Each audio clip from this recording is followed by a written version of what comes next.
충격 폭로. 베르나뎃 수녀가 예언한 2025년의 사건이 이미 현실로? 모두가 놀랄 진실. 당신은 150년 전 프랑스의 작은 마을에서 살던 단순한 소녀가 오늘날 우리가 직면한 도전과 위기를 예언할 수 있었다고 상상해 본 적이 있나요?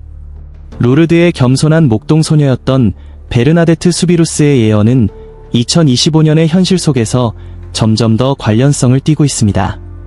자연재해, 사회적 갈등, 그리고 영적인 부름이 베르나데트가 성모 마리아로부터 받은 환상과 병행하여 나타나고 있습니다.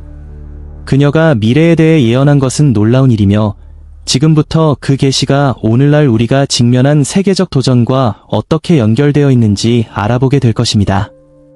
베르나데트 수비루스는 1844년 프랑스 남부의 작은 마을 루르드에서 태어나 자신을 성모 마리아라고 밝힌 아름다운 여인을 본 환상으로 세계적으로 유명해졌습니다. 이 환상은 1858년 그녀가 겨우 14살이었을 때 일어났으며 그녀의 삶과 그녀가 태어난 마을의 운명을 완전히 바꾸어 놓았습니다. 단순한 발현으로 시작된 사건은 세계에서 가장 큰 종교적 순례지 중 하나로 변모하였고 그녀가 받은 메시지는 오늘날까지도 계속 울림을 주고 있습니다. 19세기 프랑스는 주요 정치적, 사회적 변화를 겪고 있었습니다. 프랑스 혁명과 나폴레옹 전쟁의 여파에서 여전히 벗어나지 못한 프랑스 사회는 가톨릭 교회와 점점 더 세속화되는 국가 간의 긴장 속에 놓여 있었습니다. 한때 지배적이었던 가톨릭은 새로운 이데올로기의 부상과 정치적 영향력의 상실로 인해 도전에 직면했습니다. 전통적인 종교 관행은 근대화와 이성주의 사고의 대두로 인해 의문을 받으며 변화와 불확실성의 분위기가 감돌았습니다. 그러나 루르드는 이러한 변화의 가장자리에서 살아가는 듯 보였습니다. 이 마을은 작고 농촌적이며 깊이 가톨릭 신앙을 가진 곳으로 주민들은 농업에 의존하며 극심한 빈곤 속에서 살아가고 있었습니다. 시골 생활은 힘들었고 교육 기회가 거의 없으며 사회는 강한 계급 구조로 특징 지어졌습니다. 예를 들어 베르나데트의 가족은 너무 가난해서 한때 감옥이었던 작은 방에서 살아야 했습니다. 그럼에도 불구하고 어려운 상황 속에서도 가톨릭 신앙은 루르드 주민들의 삶의 중심에 남아 있었으며 이는 어려운 시기에 희망을 제공해 주었습니다. 베르나데트 수비루스는 이러한 결핍의 환경 속에서 성장했습니다. 그녀의 허약한 건강과 교육 기회의 부족은 어린 시절을 더욱 힘들게 만들었습니다. 그러나 어릴 때부터 베르나데트는 깊은 종교적 신앙심을 보여주었고 이는 그녀가 14살의 평생을 바꿀 환상을 경험했을 때 결정적인 역할을 했습니다. 거의 알려지지 않았던 작은 마을 루르드는 세계에 영향을 미칠 종교적 현상의 중심지가 되었습니다. 이러한 환상을 통해 작은 이친 마을이 국제적인 명성을 얻게 되었고 수백만 신자들에게 성지가 되었습니다. 이미 세속적 가치와 종교적 신앙 간의 큰 긴장으로 특징 지어졌던 프랑스는 기적과 발현에 대한 회의론의 증가도 목격하고 있었습니다. 도시 지역에서는 근대화와 과학적 사고가 대중적인 종교성을 대체하기 시작하면서 농촌의 영적 경험과 도시의 이성주의적 관점 사이에 간극이 생겼습니다.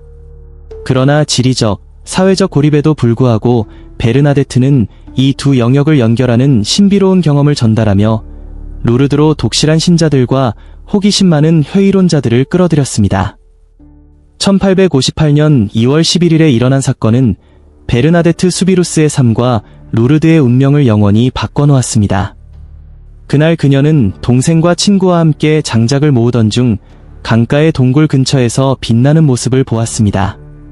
환상의 대상은 아름다운 여인이었으며 흰옷을 입고 허리에 파란 띠를 두른 채 금빛 묵주를 들고 있었습니다. 발현을 둘러싼 분위기는 초자연적인 빛으로 가득 차 있었고 베르나데트는 깊은 평화감에 사로잡혔습니다. 이 아름다운 여인의 환상은 베르나데트가 이후 몇 달 동안 경험할 18번의 발현 중 첫 번째에 불과했습니다. 새로운 만남이 있을 때마다 그 여인은 깊은 영적 메시지를 전달하며 인류의 죄를 위한 기도와 회개를 요청했습니다. 또한 그녀는 베르나데트에게 동굴의 땅을 파보라고 지시했는데 그곳에서 기적의 샘이 솟아올라 신앙을 가진 사람들에게 육체적 영적 치유를 가져다 주었습니다. 이러한 변화의 순간들은 베르나데트에게 깊은 흔적을 남겼습니다. 공식적인 교육이나 신학적 지식이 전혀 없었던 그녀는 받은 메시지를 놀랍도록 명확하고 간결하게 전달할 수 있었습니다. 그녀의 겸손과 진실성은 곧 주변 사람들을 매료시켰습니다. 비록 환상이 회의와 불신을 불러일으키기도 했지만 지역 당국은 이 사건들을 면밀히 관찰하기 시작했습니다. 호기심 많은 구경꾼들과 독실한 신자들이 점점 더 많아지며 베르나데트가 동굴을 방문할 때마다 그녀를 동행하기 시작했습니다. 가장 중요한 환상 중 하나에서 그 여인은 자신을 이렇게 소개했습니다. 나는 무염시태입니다. 어린 목동인 베르나데트에게 이 말은 전혀 이해되지 않았습니다.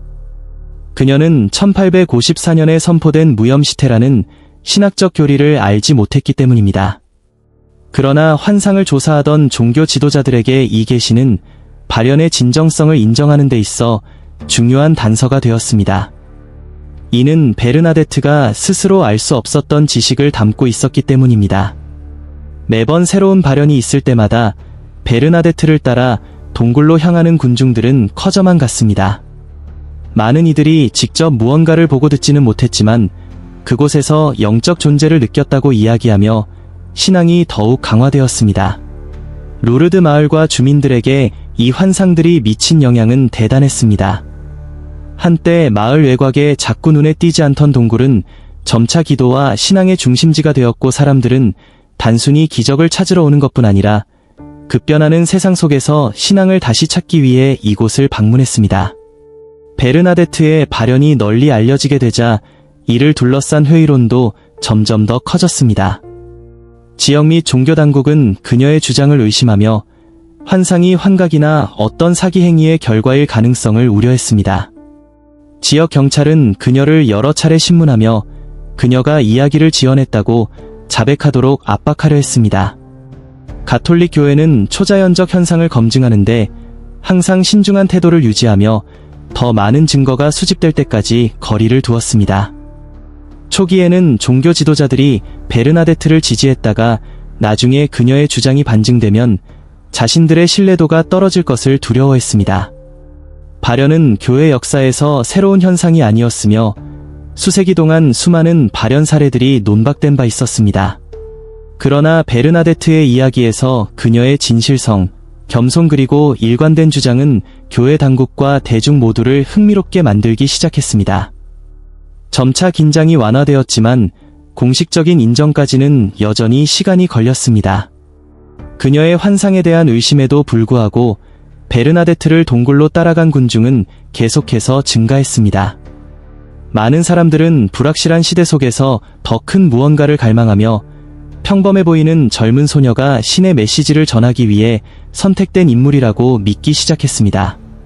베르나데트의 증언에 대한 이 확고한 신뢰는 천천히 대중의 의견을 바꾸어 놓기 시작했습니다. 시간이 흐르면서 교회는 그 입장을 재고할 수밖에 없었습니다. 특히 첫 번째 기적들이 발생하기 시작한 이후였죠.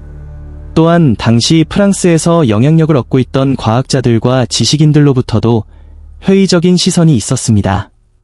과학과 이성을 강조하는 실증주의 운동이 활발히 일고 있었고 많은 추종자들이 환상들을 대중적인 미신으로 치부하며 경멸했습니다. 그럼에도 불구하고 루르드에서 발생한 기적들은 과학적으로 설명할 수 없는 것들이었습니다. 치유 사례들은 문서화되어 철저히 조사되었고 이는 성직자들, 의사들 그리고 과학자들 사이에서 많은 논쟁을 일으켰습니다. 루르드는 신앙과 이성이 충돌하는 장소가 되었고 그 논의는 점점 더 활발해졌습니다.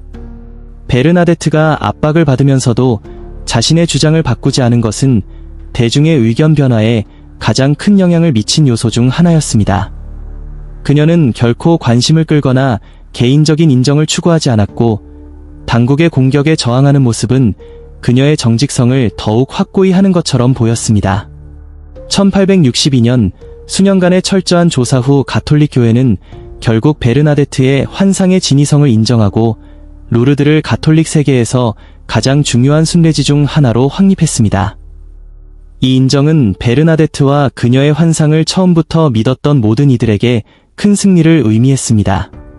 베르나데트 환상의 가장 중요한 순간 중 하나는 성모 마리아가 그녀에게 마사비엘 동굴의 땅을 파라고 요청한 때였습니다. 순종적으로 베르나데트는 손으로 땅을 파기 시작했고 그곳에서 작은 샘이 솟아났습니다. 단순한 행위처럼 보였지만 그것은 곧 그녀의 환상과 관련된 가장 큰 기적 중 하나임이 드러났습니다. 이 샘에서 나온 물은 나중에 루르드 샘으로 알려지게 되었고 치유 능력으로 빠르게 명성을 얻었습니다. 첫 번째 공식적으로 기록된 기적은 1858년에 카트린 라타피가 루르드 샘을 방문했을 때 발생했습니다. 마비된 손을 물에 담그자 카트린은 즉시 손의 움직임을 되찾았습니다. 이 사건은 물리적, 정신적 치유가 뒤따를 긴 기적의 연쇄, 반응의 서막이 되었습니다.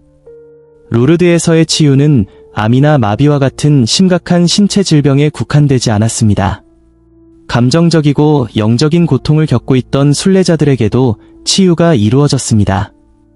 오늘날까지 가톨릭 교회는 루르드에서 공식적으로 70개의 기적을 인정했으며 이는 철저한 조사를 거친 결과입니다.